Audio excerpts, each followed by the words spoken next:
Hi hello good morning आणि नमस्कार चंद्रपूरकर. युवा स्पंदन कार्यक्रमात मी आहे आपली रेडिओ युवा मैत्रीण वैष्णवी कथलकर.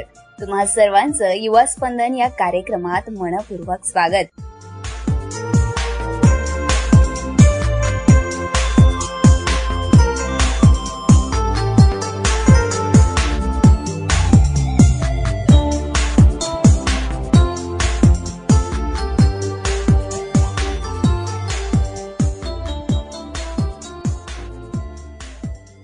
आजचा आपला कार्यक्रम आहे खास, कारण आज आपण साजरा करतोय इंटरनॅशनल वुमन्स डे, शक्तीचा, संघर्षाचा आणि स्वप्नाचा दिवस.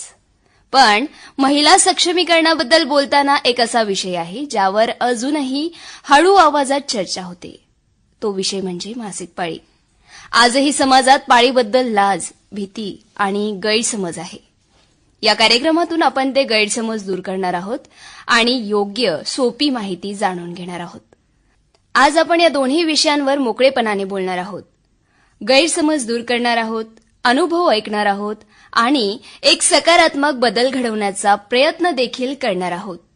महिला दिनानिमित्त आपण इंटरनॅशनल वुमन्स डेचा खरा अर्थ जाणून घेणार आहोत, कारण बदलाची सुरुवात होते संवादातून आणि संवादाची सुरुवात होते आपल्या युवा स्पंदन कार्यक्रमातून. चला तर मग सुरुवात करूया संवादाला. दोस्त हो, आज आपल्या स्टुडिओमध्ये आपल्यासोबत आहे एक खास व्यक्तिमत्व जी महिलांचे आरोग्य आणि सक्षमीकरणासाठी सातत्याने काम करते आहे आणि त्याचबरोबर मासिक पाळीबाबतचे गैरसमज, आरोग्य आणि अवेअरनेस करते आहे, जिचं नाव आहे प्रगती सुनारकर. सर्वप्रथम प्रगती, आकाशवाणी चंद्रपूरच्या स्टुडिओमध्ये मनपूर्वक स्वागत आहे. धन्यवाद वैष्णवी. हॅपी वुमन्स डे प्रगती. महिला दिनाच्या तुला पण खूप खूप शुभेच्छा वैष्णवी. धन्यवाद. प्रगती, थोडक्यात आपला परिचय आपल्या युवा दोस्तांना सांगणार. ऑफकोर्स वैष्णवी. तर माझं पूर्ण नाव प्रगती निशा प्रभुदास असं आहे आणि मी राहायला चंद्रपूरला आहे आणि माझं जे काम आहे मासिक पाळी व्यवस्थापन या विषयावरचं, ते संपूर्ण चंद्रपूर जिल्हा म्हणजे आपल्या 15ही तालुक्यामध्ये सध्या सुरू आहे. वा, खूप छान. प्रगती, आज तुझ्या या कार्यासाठी सर्व स्तरावरून तुला सन्मान देऊन गौरवण्यात येत आहे. सर्वप्रथम तुझं खूप खूप अभिनंदन. खूप खूप धन्यवाद. खरंच हा सन्मान म्हणजे खूप मोठी गोष्ट आहे. म्हणजे माझं काम करण्यात मला कुठेतरी फार अजून ऊर्जा मिळते अशा प्रोग्राममधून. सो तुमचं पण फार धन्यवाद, ह्यासाठी तुम्ही मला संधी दिलीत. प्रगती, इंटरनॅशनल वुमन्स डे साजरा करताना महिलांच्या आरोग्याचा, विशेषतः मासिक पाळीचा विषय किती महत्वाचा ठरतो? बरोबर, खूप महत्वाचा विषय आहे आणि आपण बऱ्याच ठिकाणी बघतो, बऱ्याच स्तरावर, की आजही महिलांना बऱ्याच विषयावर बोलण्याची मुभा नाही. मग ते अगदी आपल्या रोजच्या जगण्यातले विषय असू दे किंवा मग महिन्याला येणारी पाळी असू दे किंवा सामाजिक कार्यक्रमामध्ये पुरुषांबरोबर मिळणारी संधी असू दे, बऱ्याच ठिकाणी महिलांची गडचप्पी होताना दिसते. तर हे आता बदलायला पाहिजे, म्हणून बऱ्याच स्तरावरून वेगवेगळ्या संस्था पण काम करत आहेत, वेगवेगळी चांगली लोक पण यामध्ये काम करत आहेत आणि बऱ्यापैकी आता बदलायला सुरुवात झाली आहे असं म्हणायला काही हरकत नाही. अगदीच बरोबर. मासिक पाळी म्हणजे नेमकं काय आणि याबद्दल मोकळेपणानं बोलणं का गरजेचं वाटतं? खूप चांगला प्रश्न आहे आणि आमचा फार आवडीचा प्रश्न आहे हा. तर मासिक पाळी म्हणजे मुलगी जेव्हा वयात येते असं आपण म्हणतो. आता वयात येणं म्हणजे नेमकं काय, तर तिच्या शरीरात होणारे बदल, जे की आपल्या मेंदूमध्ये पीयूषिका ग्रंथी असते, ती हार्मोन्स सिक्रेट करून शरीरात सोडते आणि मग शारीरिक, भावनिक, मानसिक बदल व्हायला सुरुवात होतात. तर मासिक पाळी हा सुद्धा एक शारीरिक नैसर्गिक बदल आहे, ज्यामध्ये असं होतं की मुलगी प्युबर्टी एजला आल्यापासून ती कधीतरी पुढे आई बनणार आहे, त्याची पूर्वतयारी म्हणजे मासिक पाळी. मग आता मासिक पाळीमध्ये काय होतं, तर आपल्या शरीरातल्या रक्तवाहिन्या आणि मांसपेशी आहेत, त्यांचं छान गर्भाशयाभोवती एक अस्तर बनतं, ज्याला आपण एंडोमेट्रियम म्हणतो, आणि ते अस्तर बाळाच्या सुरक्षेसाठी असतं. ते शरीर जसं जसं आपलं ग्रो होत जाते, हार्मोनल बदल होत जाते, तसं त्या एंडोमेट्रियमची जाडी सुद्धा वाढते आणि ती बाळाच्या सुरक्षेसाठी असल्यामुळे तसं शरीर पण आपलं परिपक्व होत जातं. आणि आता आपण म्हणतो की प्युबर्टी एज ही लवकर येत आहे, तर मग हे प्युबर्टी एज लवकर येताना शरीरामध्ये जे बदल होतात ते बदल पाळीशी निगडीत असतात किंवा शारीरिक बदलाशी निगडीत असतात. तर मग ही जी पाळी आहे ती बाळाच्या सुरक्षेसाठी जे कव्हर तयार होतं ते बनत राहते, तेव्हा हे बदल होत राहतात. आणि मग त्याच्यानंतर आपण पाळीची जर सायकल बघायला गेली तर आपल्याकडे जे 3 ते 5 लाख स्त्री बीज असतात, त्या स्त्री बीजापैकी एक बीज प्युबर्टी एजला आल्यापासून दर महिन्यात परिपक्व होत जातं. बरोबर. आणि जर त्या 4-5 दिवसामध्ये परिपक्व झाल्यानंतर त्यांना दुसरं बीज मिळालं म्हणजे पुरुष बीज मिळालं तर ते फर्टाईल होतं आणि गर्भाशयात वाढायला लागतं. बरोबर. आता ते वाढायला लागल्यानंतर ते 9 महिने 9 दिवस वाढणार, ते एंडोमेट्रियम त्याची सुरक्षा करणार आणि ते नंतर बाहेर येणार. बट प्युबर्टी एज 9 ते 16 आहे, त्याच्यामध्ये हे पुरुष बीज मिळण्याची प्रोसेस होत नाही. आपण सुरुवातीला काय बघितलं, पाळी ही आई बनण्याची पहिली पायरी. मग इकडे ते एंडोमेट्रियम बनत असते पण तुर्तास त्याची शरीराला आता गरज नाही, कारण पुरुष बीज मिळत नाही आणि ती प्रोसेस होत नाही बाळाची, मग त्याची गरज नसते शरीराला. त्यामुळे ते रक्त बाहेर फेकले जाते आपल्या योनी मार्गाद्वारे आणि त्यालाच आपण पाळी असं म्हणतो. कारण जसं आपण एक्सेस जे अन्न असतं दिवसभरात जे खातो आपण ते पूर्णच्या पूर्ण शरीरात नाही राहत ना.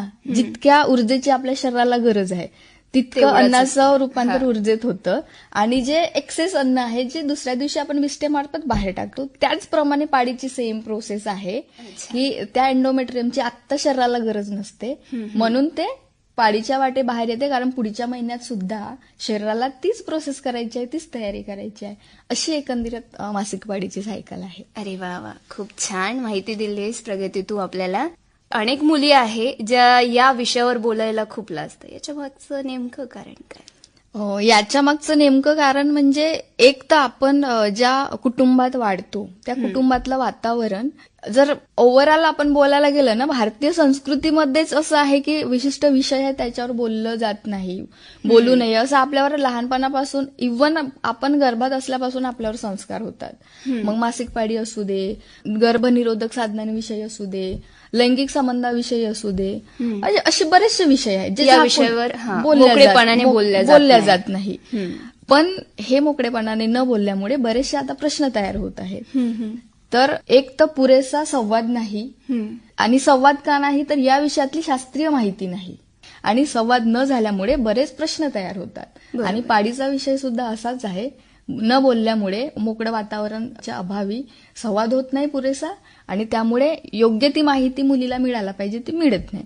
इव्हन शाळांमध्ये सुद्धा विषय शिकवायला आहे, परंतु बऱ्याच वेळेला को एज्युकेशन असल्यामुळे तो स्किप केला जाते. मी 12वीत असताना तो विषय म्हणजे मेल रिप्रोडक्टिव्ह सिस्टम आहे, फिमेल रिप्रोडक्टिव्ह, ते स्किप केला गेला.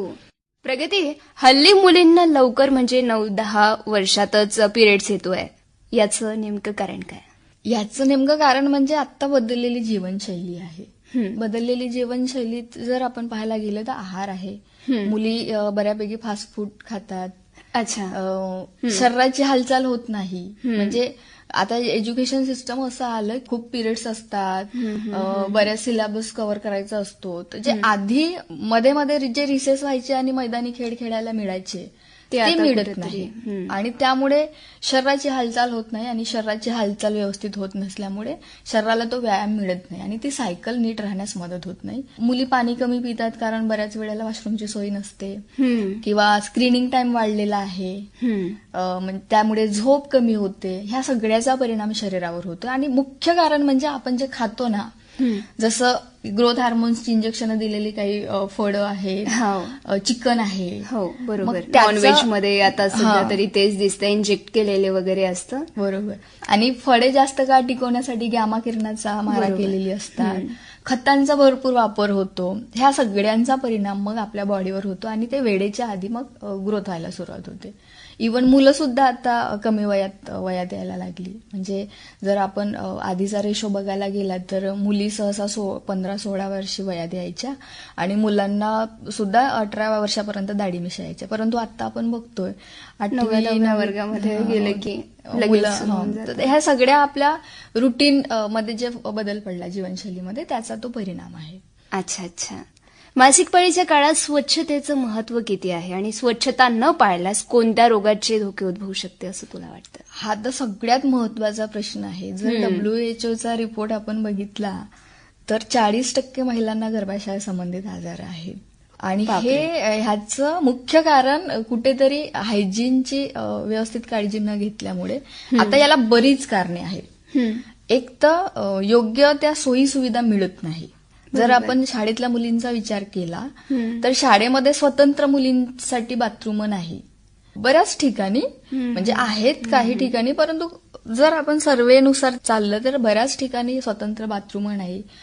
सॅनिटरी नॅपकिनची सुविधा नसते आणि मग एकच पॅड दिवसभर ठेवल्या जाते. आणि नियम काय आहे, तुम्ही 4 ते 6 तासामध्ये पॅड चेंज केला पाहिजे. पण ते शाळांमध्ये किंवा ऑफिस म्हणजे वर्किंग वुमन असतात त्यांना ते शक्य नसतं. आणि मग ते म्हणजे 8 ते 10 तास ठेवल्यामुळे त्याच्यामुळे सुद्धा फार इन्फेक्शन होतं. आणि पिरियड्सच्या काळामध्ये आपलं योनी मार्ग फार नाजूक असतं, लवचिक असतं आणि इन्फेक्शन जास्त असतं. तसंही बऱ्याच वाईट डिस्चार्ज जात असल्यामुळे तो भाग कायम ओलसर असतो आणि ओलसर ठिकाणी जास्त संसर्ग होण्याचा धोका असतो. बरेच वेळेला बाथरूम स्वच्छ नसतात आणि आपण बसलं की आपलं शरीर आणि जमीन ह्याचं अंतर फार कमी असतो, ते पण इन्फेक्शन. किंवा मग कापड जे यूज केल्या जातात म्हणजे महिला ते रियूज होतात, ते चांगली गोष्ट आहे. बट त्याची हायजिनिक काळजी घेतली जात नाही, म्हणजे पुरेशी स्वच्छता आहे. आता लाजे खातर म्हणजे आपण जो महत्वाचा मुद्दा बघितला, लाजे खातर महिला काय करतात, आपली निकर आहे, साधनं आहेत, जसं की कापड वापरत असतील कोणी तर कुठेतरी लपवून किंवा सावलीच्या ठिकाणी, सावलीमध्ये अंधाऱ्या ठिकाणी, पुरुषांना दिसू नये अशा ठिकाणी ठेवतात. आणि मग आपलं जेव्हा रक्त आपल्या शरीराच्या बाहेर येतं तेव्हा हवेच्या संपर्कात आलं की ते दूषित व्हायला सुरुवात होतं. आणि मग ते आपले मासिक पाळीमधली जी कापडं आहेत, मग निकर असेल, कापड असेल, तर ते व्यवस्थित वाळत नाही. सूर्यप्रकाशात वाढलं पाहिजे तेव्हाच ते संसर्ग जे जन्य विषाणू असतात ते नष्ट होतात. पण ते अशा प्रकारच्या गैरसमजमुळे महिला व्यवस्थित हे करत नाही, त्याच्यामुळे पण फार संसर्गजन्य आजार होतो. पॅड वेळेवर चेंज न केल्यामुळे पण होतो किंवा योनी मार्ग स्वच्छ नेहमी न धुतल्यामुळे पण याला बरीच कारणं आहेत. एक तर पॅड आहे, चुकीच्या पद्धतीनं पॅडचं व्यवस्थापन किंवा अस्वच्छ बाथरूम, पाळीबद्दल असलेले गैरसमज, आहाराचं पण तसं आहे. ह्याच्यामुळे पण पाळीमध्ये आहाराबाबत गैरसमज असल्यामुळे पण शरीरावर त्याचे साईड इफेक्ट होतात. अशी बरीच कारणं आहेत. स्वच्छता न पाळल्यामुळे योनी मार्गाचा संसर्ग, सर्व्हिक्स एरियाचा संसर्ग होतो आणि मग पुढे ते कालांतरानं सर्व्हिक्स कॅन्सर अशा प्रकारचे गंभीर आजार पण उद्भवण्याची शक्यता आहे. अच्छा, प्रगती, बऱ्याचदा असं होते की पिरियड्समध्ये वेदना असतानाही वेगळं राहणं, केस धुणं किंवा देवाची पूजा न करणं, कोणाला हात लावायचं नाही, कुठे जायचं नाही, खेळायचं नाही, व्यायाम करायचं नाही, आंघोळ करायची, असे बरेचसे गैरसमज आजही आजूबाजूला दिसते. यावर तुझं काय नेमकं मत आहे? गैरसमज तर भरपूर आहेत. इतके आम्हाला तर वेगवेगळ्या कार्यक्षेत्रामध्ये वेगवेगळ्या लोकांसोबत वेगवेगळे अनुभव आले. अच्छा, एकीकडे म्हणजे जसं मी भामरागडचं उदाहरण दिलं, तिकडे 5 दिवस बाजूला ठेवल्या जाते वेगळ्या झोपडीमध्ये. तर जर आपण साऊथचा भाग बघितला, उत्तराखंडचा बघितलं तर, आणि आपल्याही चंद्रपूरमध्ये बऱ्याच असे ठिकाणं आहेत म्हणजे काही कम्युनिटी, तिथे पहिल्या पिरियड्सला उत्सव साजरा केला जाते. म्हणजे एकाच कम्युनिटीमध्ये किंवा एकाच समाजामध्ये 2 बाजू आहेत एकाच विषयाला घेऊन. बरोबर. तर मग गैरसमज कोणते आणि फॅक्ट कोणते हे पण आपण समजून घेणे गरजेचे आहे. आता हे जे बाजूला बसण्याची प्रथा रूढ झाली आपल्या समाजामध्ये, त्याला विशिष्ट कारणं होती. कारणं म्हणजे काय, तर आधीच्या काळामध्ये जेव्हा आपलं टोळी अवस्था होती, ते जंगलात आपण राहायचो, तेव्हा शेतीचा शोध लागला नसल्यामुळे कपडे पण नव्हते, म्हणजे कापूस पिकला नाही, कपडे नव्हते. बरोबर. आणि मग स्त्री पुरुष अस्तित्वात आले तेव्हापासून महिलेला पाळी येत होती, कारण महिला पुरुष आहे तिथे पुनरुत्पादन पण प्रक्रिया आहे. मग पुनरुत्पादन आहे म्हणजे पाळी आहे, कारण पाळी आल्याशिवाय आई बनू शकत नाही, हे शाश्वत सत्य आहे. तर मग जेव्हा ती पाळीला व्हायची तेव्हा कपडे वापरत नसल्यामुळे तिचं रक्त खाली सांडायचं. आणि विज्ञान काय म्हणतं की जेव्हा आपल्या शरीरातून रक्त खाली जातं, म्हणजे मग कुठल्याही भागातून असेल, पाळीचं रक्त असू दे की शरीराच्या कुठल्याही भागातलं, ते हवेच्या संपर्कात जेव्हा येतं तेव्हा हवेतील जे बॅक्टेरियाज आहेत, बॅड बॅक्टेरिया, त्याच्या संपर्कानं ते दूषित व्हायला सुरुवात होतं. कदाचित हे रक्त शुद्ध अशुद्ध ही संकल्पना सुद्धा या दूषित ह्याच्यापासूनच आली. पण मग तेव्हा तिला प्रचंड वेदना व्हायच्या, कारण शिकारीला जायची ती, नैसर्गिक स्रोत होती पाण्याची, नदी नाले, तिथून पाणी आणणं, शिकारीला जाताना त्या जनावराच्या मागे धावणं, अन्न गोळा करायला पण कंदमुळं असेल, फळं असेल, झाडावर चढणं, देवडं वरती असायची. तर मग पिरियड्सच्या काळामध्ये शारीरिक, भावनिक आणि मानसिक आव्हानांना सामोरे जात असतात, कारण हार्मोनल बदल होत असतात. त्याच्यामुळे ओटीपोट दुखणं, पायाला गोळे येणं, डोकं दुखणं, शरीर जड झाल्यासारखं अशा गोष्टी होत असतात. आणि अशा वेळी जर आपण खालून वर चढलं तर आपल्याला धाप लागते, आपण पडू शकतो, कारण चक्कर पण येते. त्यामुळे खरचटणं, पडणं, मग जनावर रक्ताच्या वासामुळे अटॅक करणं, अशा गोष्टी व्हायच्या. जे बुजुर्ग लोक होती त्यांनी ठरवलं, जर पाळीच्या 5-6 दिवसामध्ये महिला बाजूला राहिली तर तिचं संरक्षण होईल. म्हणजे बाहेर जे कामं करते त्याच्यापासून होईल, किंवा मग टोळी अवस्थेमध्ये पार्टनरशिपवाली पद्धत नव्हती, कितीही पुरुष संबंध ठेवू शकत होते. तर मग पिरियड्सच्या काळामध्ये संबंध प्रस्थापित झाले की दोघांनाही इन्फेक्शन प्रचंड व्हायचं, महिलेला फार वेदना व्हायच्या. तो पण एक विषय होता. त्याच्यामुळे मग बुजुर्ग लोकांनी ठरवलं की या पाळीच्या 5-6 दिवसामध्ये तू बाजूला बसली तर तुझं आराम होईल, तुला संरक्षण होईल. हा तरतूद होती ती त्या काळाची. पण आता आपल्याकडे रूम्स आल्या, वेगवेगळ्या भौतिक साधनं आली, सगळ्या गोष्टी अवेलेबल आहेत. पिरियड्सची कितीतरी साधनं आहेत. पिरियड पॅन्टी आहे, मेन्स्ट्रुअल कप आहे, टॅम्पॉन आहे, सॅनिटरी पॅड आहे, पिरियड पॅन्टी आहे, पिरियड पॅम्पर्स आहे. ह्या सगळ्या गोष्टी आधी सगळ्या अवेलेबल आहे. म्हणजे ती त्या काळाची गरज होती म्हणून बाजूला बसणे रास्त होतं. बट आता परिस्थिती बदलली, तर आता हे केवळ त्याला धार्मिक रूप दिलं आणि गैरसमजमुळे. आणि गैरसमज कशामुळे? तर भीती आहे की जर आम्ही विटाळ पाडला नाही, कुठे शिवलं तर काहीतरी अरिष्ट येईल. मग अशा वेळी ना विज्ञानाच्या याच्यावर चाललं पाहिजे, प्रयोग करून बघितले पाहिजे. आणि समाजबंधनी हेच केलं की सत्याचे प्रयोग नावाचा उपक्रम सुरू केला आणि गोष्टी पडताळून पाहिल्या आणि त्यातून मग असं काम पुढे चालत गेलं. आता केस धुण्यामागचं जे रिझन आहे, आता आपण नॉर्मल जे आंघोळ करतो आणि केस धुतो, काय बदल होतो? केस धुतल्यानंतर जास्त फ्रेश वाटतं. आता शरीरात 1.5 ते 3 लिटर पाणी एक्स्ट्रा शोषून घेत असल्यामुळे शरीर थोडं हेवी बनतं, बरोबर, जड आल्यासारखं वाटतं. हार्मोनल बदलामुळे वेगवेगळ्या क्रॅम्प्स येत असतात. आणि मग आपण कोमट पाण्याने डोक्यावरून जर आंघोळ केली तर आपल्याला अजून फ्रेश वाटतं, रिलॅक्स होतं शरीर. आपण ओटीपोट दुखत असताना सुद्धा सांगतोच की गरम पाण्याने शेक द्यायला पाहिजे आणि ते आराम मिळतं आपल्याला. तर आता कुठे म्हणतात केस धुतले पाहिजे, कुठे म्हणतात केस नाही धुतले पाहिजे. तर 2 भूमिका आहेत. तर केस धुतल्याने असा काही फरक पडत नाही, उलट फ्रेश वाटतं.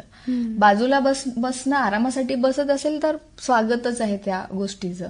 बट विटाळ आहे म्हणून बाजूला बसवत असतील तर आत्ता कुठेतरी विचार करणे, कारण बाजूला बसल्यामुळे त्या महिलेच्या मनात न्यूनगंड तयार होतो की अरे मला पाळी आली म्हणून मला वेगळं बसावं लागत आहे, मला पाळीच नाही आली असती तर बरं झालं असतं. अशा बऱ्याचशा विचार त्यांच्या डोक्यामध्ये येत असते. बरोबर. आणि बऱ्याच ठिकाणी त्यांना बेसिक सुविधा उपलब्ध नसतात. बाजूला ठेवल्यानंतर पाणी नसते, वॉशरूम नसतात, त्यामुळे सुद्धा मग शारीरिक त्रास होतात त्यांना.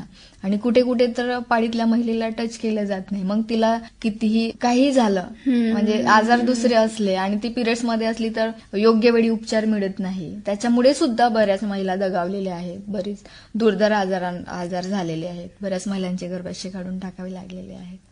सो ही प्रथा त्या काळात बरोबर होती, पण आता जी प्रथा म्हणून धार्मिक रूप दिल्या गेलं ते कुठेतरी मला तरी पर्सनली चुकीचं वाटतं. आजही आपल्या चंद्रपूरमध्ये हे सगळे गैरसमज अजूनही सुरूच आहे बऱ्याच प्रमाणामध्ये. तू आजच्या कार्यक्रमामधून तू ह्या सगळ्या लोकांना काय सांगू इच्छिते?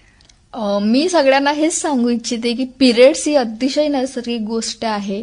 जसं आपण शिंकतो, रडतो, जसं एक्सेस पाणी सुईच्या वाटे बाहेर जाते, एक्सेस अन्न शीच्या वाटे बाहेर जाते, तसंच अगदी नॉर्मल आपला पिरियड्स आहे, कारण तो नैसर्गिक आहे. पिरियड्स येणं म्हणजे आई बनण्याची पहिली पायरी. इतकी सुंदर गोष्ट आहे जे की केवळ महिला करू शकते, कारण तिच्याकडे गर्भाशय आहे. म्हणून निसर्गाने आपल्याला इतकी चांगली देणगी दिली, गिफ्ट दिलं, आणि त्याला आपण विटाळाचं नाव देऊन राहिलं, हे कुठेतरी चुकीचं आहे. तर पाळीबद्दल काय फॅक्ट आहेत ते वाचलं पाहिजे. शरीरात कसे बदल होतात, कशामुळे बदल होतात हे पण आधी समजून घेतलं पाहिजे. त्यानंतर म्हणजे आपल्या घरात ठीक आहे, समाजात परंपरा आहेत, त्या परंपरा मधला सामोरे जाण्या च्या आधी आपल्या घरातील महिलांना तो कम्फर्ट मिळतोय का पिरियड्समध्ये, ती आनंदी राहते का पिरियड्समध्ये, हे जरी बघितलं आपण, म्हणजे मूड स्विंग होतात, खावंसं वाटतं, कधी झोपावंसं वाटतं, त्या वेळी तिला जसं जसं वाटतं तशी परिस्थिती तिला जर आपण उपलब्ध करून दिली तर पिरियड्स तिला पण छान वाटायला लागेल. आणि तिला पिरियड छान वाटला म्हणजे साऱ्या जगाला पिरियड छान वाटेल. आणि पिरियड्स बद्दल जे काही गैरसमज आहेत ते आपोआप दूर व्हायला, कारण बदल हा आपल्या स्वतःपासून करायला पाहिजे असं माझं स्पष्ट मत आहे. आपण बदललं की समाज बदलतो आणि समाज बदलला की देश पण बदलायला सुरुवात होते. सो हा पाडीविषयी गैरसमज दूर होण्यासाठी मनमोकळा संवाद करणं, पाडीविषयी किंवा शरीराविषयी वाचणं हे करणं फार महत्वाचं आहे. खूप छान माहिती सांगते प्रगती तू. आज महिला दिन आहे आणि महिला दिनाच्या निमित्ताने तू तरुण मुलांना काय सांगू इच्छिते?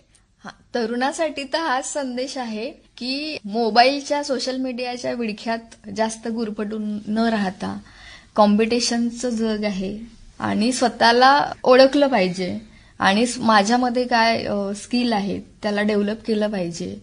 जे आत्ता युवा आहेत त्यांना की स्वतःच्या शरीराची मनाची काळजी घेत, स्वतःला डेव्हलप करत, आजूबाजूचा परिसर सुद्धा सकारात्मक बनवण्यासाठी त्यांची फार मोलाची भूमिका आहे. तर त्यांनी स्वतःला समजून घेत समाजाला समजून घ्यावं आणि समाजातले जे काही प्रश्न आहेत त्याच्यावर काम करत राहावं, हीच म्हणजे त्यांना सांगणं आहे. कारण मगाशी म्हटल्याप्रमाणे बदलाची सुरुवात आपल्याला करावी लागते, बदलांची बीजं आपल्याला रुजवावी लागतात. सो हाच त्यांच्यासाठी संदेश आहे. पुस्तकं वाचा, व्यायाम करा, स्वतःकडे लक्ष द्या, आउटिंग करा, समाजातल्या प्रश्नांकडे विश्लेषक दृष्टिकोनातून बघा, सायंटिफिक गोष्टी समजून घेण्याचा प्रयत्न करा. दोस्त हो, आपण आजच्या या कार्यक्रमातून एक गोष्ट नक्की लक्षात ठेवूया, संवादातून पॉझिटिव्ह चेंज घडतोच. इंटरनॅशनल वुमन्स डे आपल्याला समानतेचा संदेश देतो आणि मासिक पाळीबाबतची योग्य माहिती आपल्याला अधिक संवेदनशील समाजाकडे नेते. चला तर मग प्रत्येक दिवस वुमन्स डे सारखाच साजरा करूया. आज प्रगती तू आमच्या स्टुडिओत आली आणि ज्या काही गप्पा तू आमच्यासोबत केल्या आहे त्या खरंच खूप इम्पॉर्टंट होत्या. थँक्यू सो मच पुन्हा एकदा तू इथे आल्याबद्दल. खूप खूप धन्यवाद.